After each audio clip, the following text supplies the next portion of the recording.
Oi pessoal, tudo bem? Aqui quem vos fala, advogado Adelmo Dias Ribeiro. Estou aqui para conversar com vocês sobre temas do direito previdenciário. Se você tem interesse nessa temática do vídeo, eu peço para que você siga nele.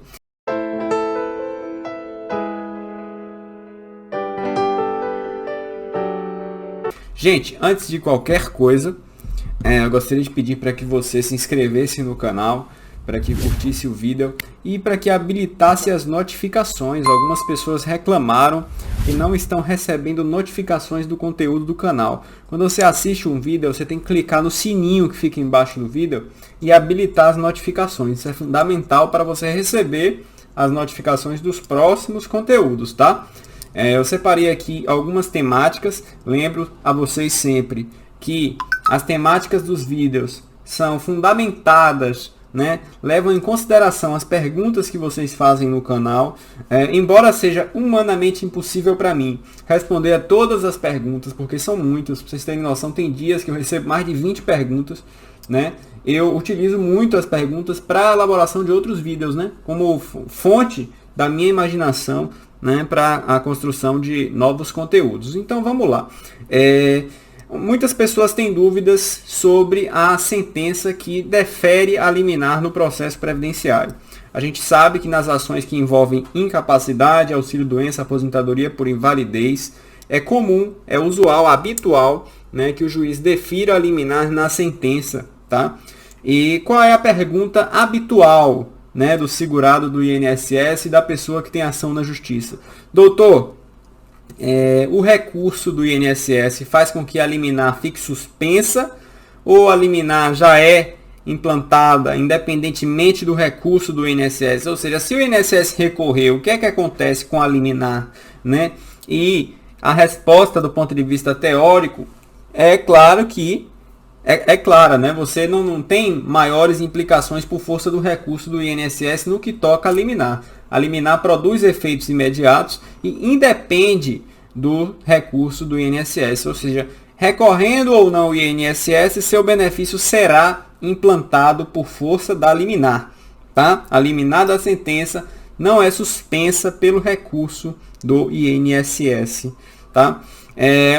Algumas pessoas também me perguntaram sobre uma questão interessante que vem acontecendo nos processos judiciais envolvendo o INSS, que é a cessação dos benefícios antes da própria implantação. O que é que acontece? Não raro, o Poder Judiciário vem fixando, principalmente nos casos de auxílio-doença, que o benefício seja pago por 3 meses, 4 meses, tá? De acordo com a previsão de tempo de recuperação fixada no laudo do perito. O que é que acontece? Às vezes, você vai ter a implantação desse benefício em um momento posterior à sua própria cessação, por conta da própria morosidade do aparato judicial do Estado. Tá?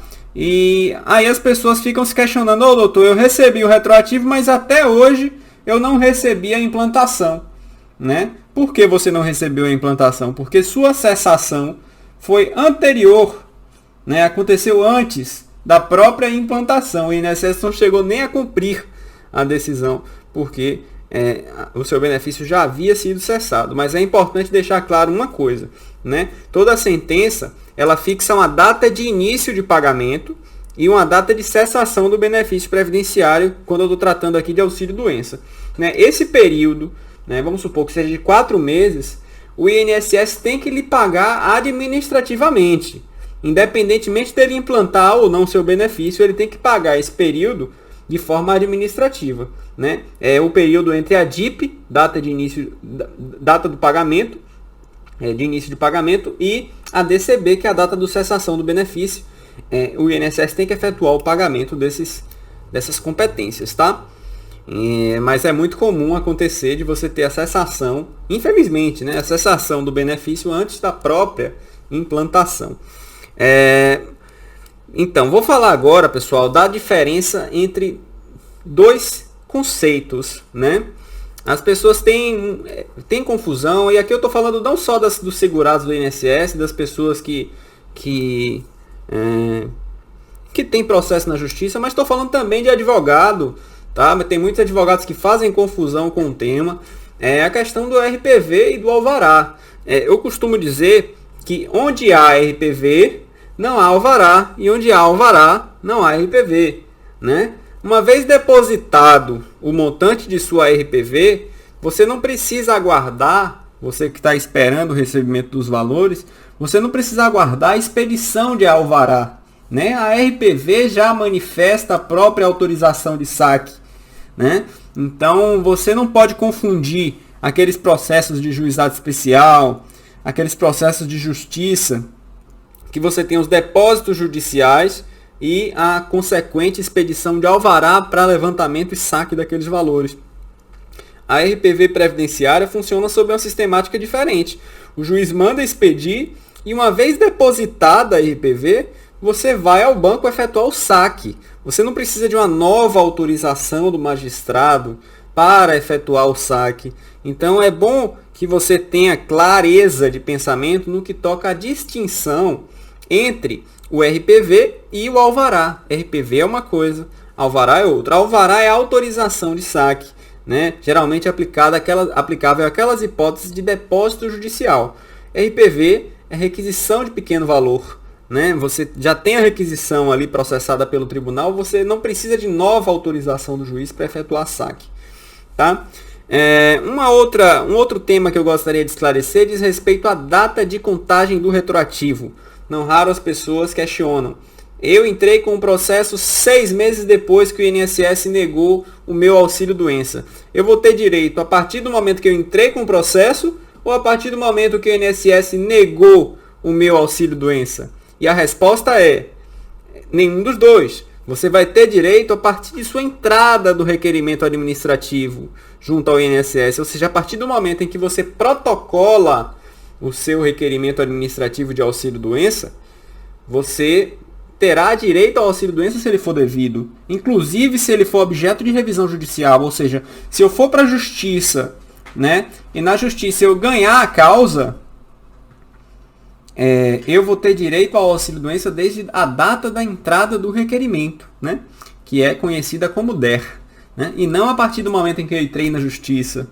E nessa discussão aí, entra aquele tema que a gente já vem falando nos outros vídeos, dos peritos que estão fixando a data de início da incapacidade no dia da perícia, o que eu repito, eu considero isso uma injustiça manifesta, um grande absurdo que está acontecendo no Poder Judiciário, juízes que estão aceitando peritos, que estão informando que, esses peritos estão informando que as pessoas adoeceram no dia da perícia, o que é uma grande inverdade, né?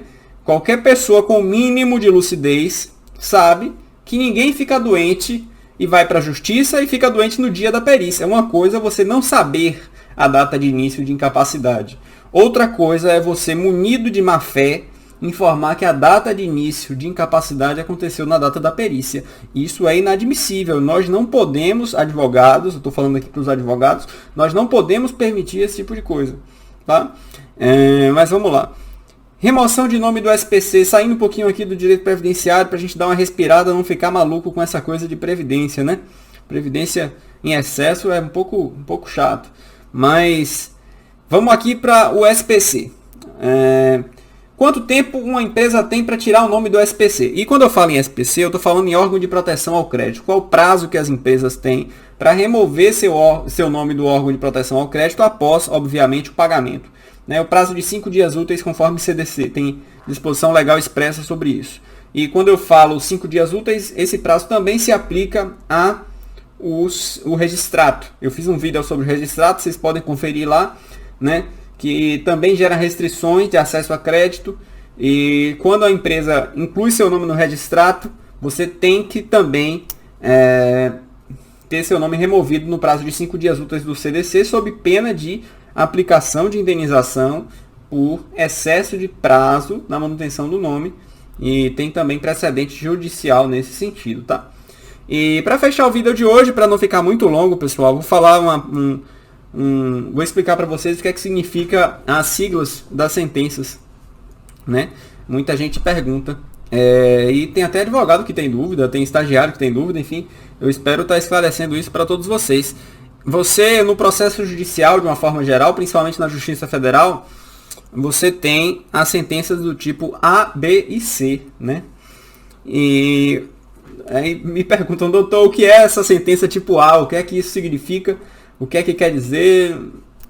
Eu tenho um direito a mais por conta disso? Enfim, as sentenças estão classificadas segundo o CJF, tem um instrumento infralegal que regra o assunto, em sentenças de tipo A, B e C. Tá? Para eu resumir bastante aqui o assunto, para não ficar chato, as sentenças de tipo A são aquelas que resolvem o mérito, né? São aquelas que julgam o pedido, seja um julgamento procedente, seja improcedente, elas apreciam o pedido. Tá? As sentenças de tipo B homologam transações, né? Ou seja, quando você firma um acordo com o INSS, o juiz vai proferir uma sentença de tipo B, né? Uma sentença homologatória. E as sentenças de tipo C são aquelas sentenças que extinguem o processo sem analisar o mérito, geralmente por alguma irregularidade formal. Tá?